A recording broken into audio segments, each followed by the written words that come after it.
30 दिसंबर 2021। मीठे बच्चे, सच्चे बाप के साथ सच्चे बनो। अगर सच नहीं बतलाते हो तो पाप वृद्धि को पाते जाते हैं। प्रश्न: जब तुम बच्चे कर्मातीत अवस्था के समीप पहुंचेंगे तो कौन सी अनुभूति करेंगे? उत्तर: ऐसा अनुभव होगा जैसे माया के तूफान सब समाप्त हो गए हैं। किसी भी विघ्न में घबराएंगे नहीं। अवस्था बड़ी निडर रहेगी। जब तक वह अवस्था दूर है तब तक माया के तूफान बहुत हैरान करते हैं। बाबा कहते हैं, मीठे बच्चे, जितना तुम रुस्तम बनते हो, माया भी उतना रुस्तम होकर आती है। लेकिन तुम्हें विजय प्राप्त करनी है, डरना नहीं है। सच्चे बाप के साथ सच्चाई सफाई से चलते रहो। कभी कोई बात छिपाना नहीं। गीत जाग सजनिया जाग। ओम शांति। यहाँ वाले बच्चे तो यह गीत रोज सुनते हैं। सेंटर्स पर भी जो बीके रहते हैं वो भी सुनते हैं। बाहर वाले तो सुनते नहीं। वास्तव में यह गीत तो अनन्य बच्चों के घर में सबको रखना चाहिए, सबको जगाना चाहिए, क्योंकि इस गीत का राज बहुत अच्छा है। नया युग आ रहा है। नया युग अर्थात सतयुग। यह है कलयुग। कलयुग का विनाश होना है। सतयुग में राजधानी होती है भारतवासियों की। उनको गोल्डन एज्ड वर्ल्ड कहा जाता है। गोल्डन एज्ड वर्ल्ड में golden aged Bharat, ion aged दुनिया में आयन एज्ड भारत। यह भी तुम ही जानते हो। तो गोल्डन एज में और कोई खंड अथवा धर्म नहीं होता। अभी है आयन एज। इसमें सब धर्म है। भारत का भी धर्म है जरूर, परंतु वह देवी देवता नहीं है। तो फिर होना जरूर चाहिए। तो बाप कहते हैं, मैं आकर वही देवी देवता धर्म स्थापित करता हूँ। पहले पहले बाप का परिचय देना है। शास्त्रों की जब कोई बात करे तो उनको कहना चाहिए, यह तो भक्ति मार्ग के शास्त्र हैं, ज्ञान मार्ग का शास्त्र होता नहीं। ज्ञान का सागर तो परमपिता परमात्मा को कहा जाता है। जब वह आकर ज्ञान देवे तब सद्गति हो। यह गीता आदि भी भक्ति मार्ग के लिए हैं। मैं तो आकर तुम बच्चों को ज्ञान और योग सिखलाता हूँ। फिर बाद में वह शास्त्र बनाते हैं जो फिर भक्ति मार्ग में काम आते हैं। अभी तुम्हारी है चढ़ती कला। तुम्हें बाप आकर ज्ञान सुनाते हैं। बाप खुद कहते हैं, मैं जो तुमको सद्गति के लिए ज्ञान देता हूँ वह प्रायः लोप हो जाता है। अभी बाप कहते हैं, तुम कोई भी शास्त्र आदि नहीं सुनो। वह रूहानी बाप तो सबका एक ही है। सद्गति का वर्षा भी उनसे मिलता है। यह तो है ही दुर्गति धाम। सद्गति धाम सतयुग को कहा जाता है। जब कोई भी शास्त्रों की, वेदों की अथवा गीता की बात करे तो बोलो, हम जानते सबको हैं, परंतु यह है भक्ति के। हम उनका नाम लेवे ही क्यों, जबकि अभी ज्ञान सागर परमपिता परमात्मा हमको पढ़ा रहे हैं। बाप कहते हैं, अपने को आत्मा समझ मुझ बाप को याद करो, तो इस योग अग्नि से तुम्हारे विकर्म विनाश हो जाएंगे। भक्ति मार्ग में तो और ही विकर्म करते आए हो। हमको बाप ने कहा है, मन मना भव। वही ज्ञान का सागर पतित पावन है। पतित पावन कृष्ण को नहीं कहा जाता। अभी हम एक बाप की ही सुनते हैं। उनको कहते हैं शिव परमात्माए नमः। बाकी सबको कहेंगे देवताए नमः। इस समय तो सब सतमो प्रधान है। सतो प्रधान बनने का रास्ता तो एक ही बाप आकर बतलाते हैं। अब उस एक बाप को ही याद करना है। ब्रह्म को याद नहीं करना, वह तो घर है। घर को याद करने से विकर्म विनाश नहीं होंगे, परंतु घर में रहने वाले परमपिता परमात्मा को याद करो तो विकर्म विनाश हो जाए और आत्मा सत्व प्रधान बन अपने घर चली जाएगी। फिर आएगी बात बजाने। चक्र का यह राज समझाना चाहिए। पहले तो ये समझें कि इन्हों को ज्ञान सुनाने वाला निराकार परमपिता परमात्मा है। कोई कहे तुम तो ब्रह्मा से सुनते हो, तो बोलो नहीं, हम मनुष्य से नहीं सुनते। इन द्वारा अर्थात ब्रह्मा द्वारा हमको परमपिता परमात्मा समझाते हैं। हम इनको ब्रह्मा को परमात्मा नहीं मानते। सबका बाप शिव ही है। वर्षा भी उनसे मिलता है। यह है थ्रू। ब्रह्मा से कुछ मिलता नहीं है। उनकी महिमा क्या है? महिमा तो सारी एक शिव की है। वो अगर इसमें नहीं आता तो तुम कैसे आते? शिव बाबा ने ब्रह्मा द्वारा तुमको अडॉप्ट किया है, तब तुम बीके कहलाते हो। ब्राह्मण कुल चाहिए ना।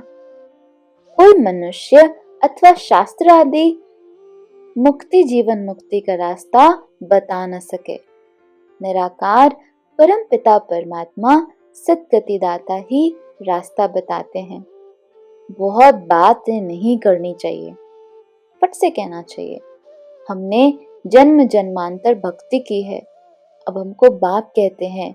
यह अंतिम जन्म गृहस्थ व्यवहार में रहते कमल फूल समान पवित्र रहो और मुझे याद करो, तो तुम्हारे इस अंतिम जन्म के अथवा पास्ट जन्मों के जो पाप हैं वो भस्म हो जाएंगे और तुम अपने घर चले जाएंगे। पवित्र होने बिना तो कोई जा नहीं सकते। पहली पहली बात ही है, एक समझाओ तो निराकार शिव बाबा कहते हैं, हे आत्माएं, मैं ब्रह्मा तन में प्रवेश होकर नॉलेज देता हूँ, ब्रह्मा द्वारा स्थापना करता हूँ, ब्राह्मणों को शिक्षा देता हूँ। ज्ञान यज्ञ को संभालने वाले भी ब्राह्मण चाहिए ना। तुम अब ब्राह्मण बने हो। तुम जानते हो यह मृत्यु लोक अब खत्म होना है। कलयुग को मृत्यु लोक और सतयुग को अमर लोक कहा जाता है। भक्ति की रात अब पूरी होती है। ब्रह्मा का दिन शुरू होता है। ब्रह्मा सो विष्णु यह भी कोई समझते नहीं। समझे तब जब पूरे 7 रोज आकर सुने। प्रदर्शनी में किसकी बुद्धि में बैठता नहीं। सिर्फ इतना कहते हैं, ये रास्ता अच्छा है, समझने लायक है। मुख्य बात समझानी है कि गीता का भगवान निराकार शिव है। वो कहते हैं मुझे याद करो। बाकी ये सब जन्म जन्मांतर पढ़ते उतरते ही आए हो। फिर सीढ़ी से झाड़ पर ले जाना चाहिए। तुम हो निवृत्ति मार्ग वाले, हम हैं प्रवृत्ति मार्ग वाले। हमारा है बेहद का सन्यास। जब भक्ति पूरी हो जाती है तो सारी दुनिया से वैराग्य हो जाता है और भक्ति से भी वैराग्य हो जाता है। भक्ति होती है रावण राज्य में। अब शिव बाबा शिवालय स्थापन कर रहे हैं। शिव जयंती भी भारत में मनाई जाती है। तो यह पक्का हो जाए कि शिव बाबा ने आकर भारत को स्वर्ग बनाया है और नरक का विनाश किया है। नई दुनिया में आने वाले ही यह राजयोग सीख रहे हैं। स्वर्ग में प्योरिटी, पीस, प्रोस्पेरिटी सब कुछ है। यहाँ जो सन्यासी आदि हैं वह आधा प्योरिटी में है। वह जन्म गृहस्थी विकारी घर में लेते, फिर सन्यास करते हैं। यह समझाना होता है। शिव बाबा पतित पावन हमको ब्रह्मा द्वारा समझाते हैं। ब्रह्मा द्वारा राजयोग सिखलाकर यह बना रहे हैं। राजयोग द्वारा ही राजाई स्थापन हो रही है। यह गीता एपिसोड अब रिपीट हो रहा है। तुमको भी राजयोग सीखना हो तो आकर सीखो। यह ज्ञान प्रवृत्ति मार्ग का है। भगवान उवाच, गृहस्थ व्यवहार में रहते पवित्र बन, मुझे याद करो तो विकर्म विनाश हो।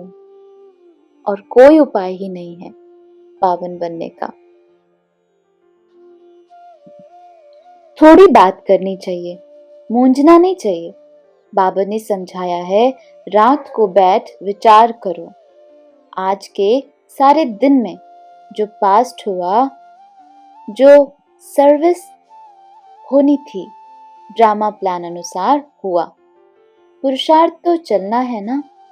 प्रदर्शनी में बच्चे कितने मेहनत करते हैं, यह भी जानते हो। माया के तूफान बहुत कड़े हैं। कई बच्चे कहते हैं, बाबा इनको बंद करो, हमको कोई विकल्प न आए। बाबा कहते हैं, इसमें डरते क्यों हो? हम तो माया को कहेंगे और जोर से तूफान लाओ। बॉक्सिंग में एक दो को कहते हैं क्या कि हमको जोर से उल्टा सुल्टा नहीं लगाना जो हम गिर पड़े। तुम भी युद्ध के मैदान में हो। बाप को भूलेंगे तो माया थप्पड़ लगाएगी। माया के तूफान तो अंत तक आते रहेंगे। जब कर्मातीत अवस्था होगी तब यह खलास होंगे। तूफान बहुत आएंगे, डरने की कोई बात नहीं। बाबा से सच्चा सच्चा होकर चलना है। सच्चा चार्ट भेजना चाहिए। कई बच्चे सवेरे उठकर याद में बैठते ही नहीं हैं, सोए रहते हैं। यह नहीं समझते अगर हम श्रीमत पर नहीं चलते तो अब हम अपनी कल्पांतर के लिए सत्यानाश करते हैं। बड़ी भारी चोट खा रहे हैं। ऐसे भी बच्चे हैं जो कभी सच नहीं बोलते हैं। फिर उनकी क्या गति होगी? गिर पड़ेंगे। माया थप्पड़ बड़ा जोर से लगाती है, पता ही नहीं पड़ता। सारा दिन झरमोई झगमोई करते रहते हैं। सच न बताने से फिर वृद्धि होती जाती है। नहीं तो सच बताना चाहिए।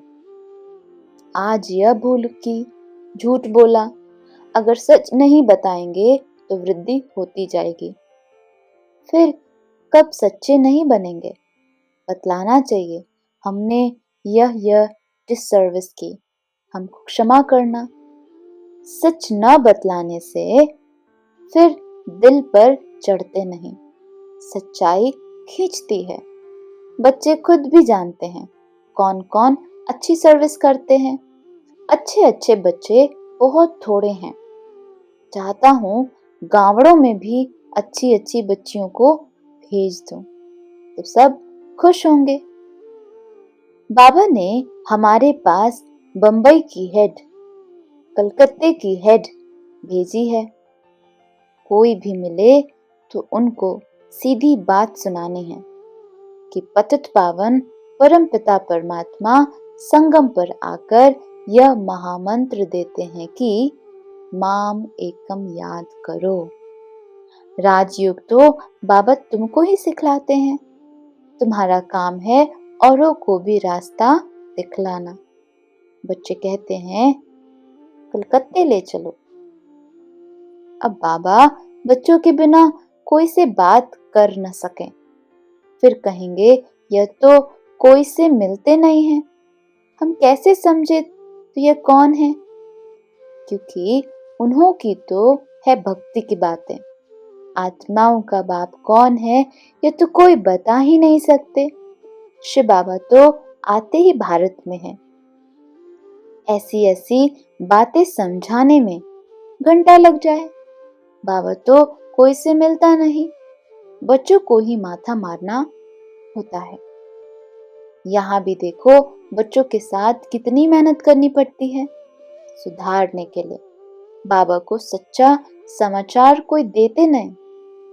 बाबा, हमने सन्यासी से बात की, फलाने प्रश्न का हम जवाब दे न सके। हमने ये भूल की बाबा, सारा दिन क्या क्या करते हैं लिखना चाहिए। बाबा ने बच्चों को समझाया है, मेरे से पूछे बिना किसी को चिट्ठी नहीं लिखो।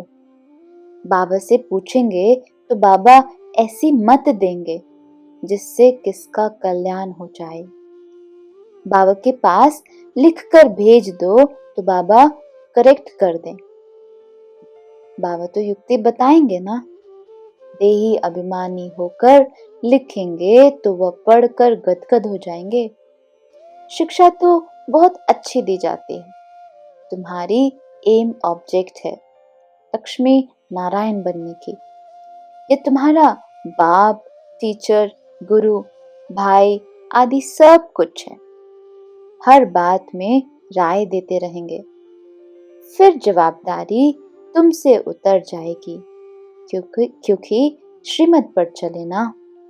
धंधे आदि के लिए भी समझाएंगे कि कहाँ लाचारी में किसके हाथ का खाना होता है, नहीं तो धंधा आदि छूट जाएगा।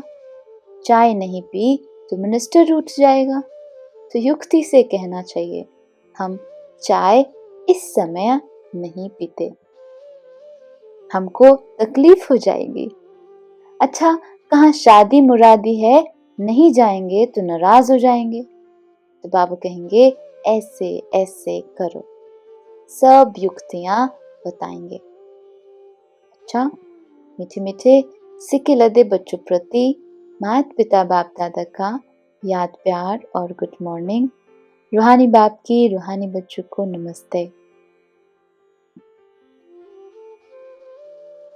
धारणा के लिए मुख्य सार। पहला पॉइंट, बाप से सदा सच्चा रहना है। दिल तख्त नशीन बनने के लिए श्रीमत पर पूरा पूरा चलना है। युद्ध के मैदान में माया के विकल्पों से, विघ्नों से डरना नहीं है। अपना सच्चा चार्ट रखना है, झरमोई झगमुई नहीं करनी है। वरदान, स्वस्थिति द्वारा सर्व परिस्थितियों का सामना करने वाले अव्यक्त स्थिति के अभ्यासी भव। जब अव्यक्त स्थिति के अभ्यास की आदत बन जाएगी, तब स्वस्थिति द्वारा हर परिस्थिति का सामना कर सकेंगे और यह आदत अदालत में जाने से बचा देगी।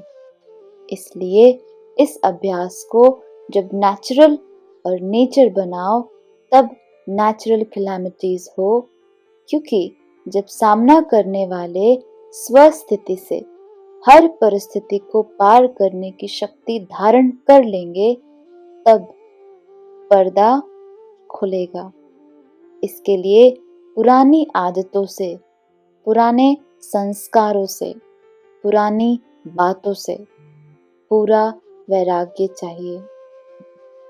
स्लोगन, स्वयं को निमित्त करनहार समझो तो किसी भी कर्म में थकावट नहीं हो सकती। ओम शांति।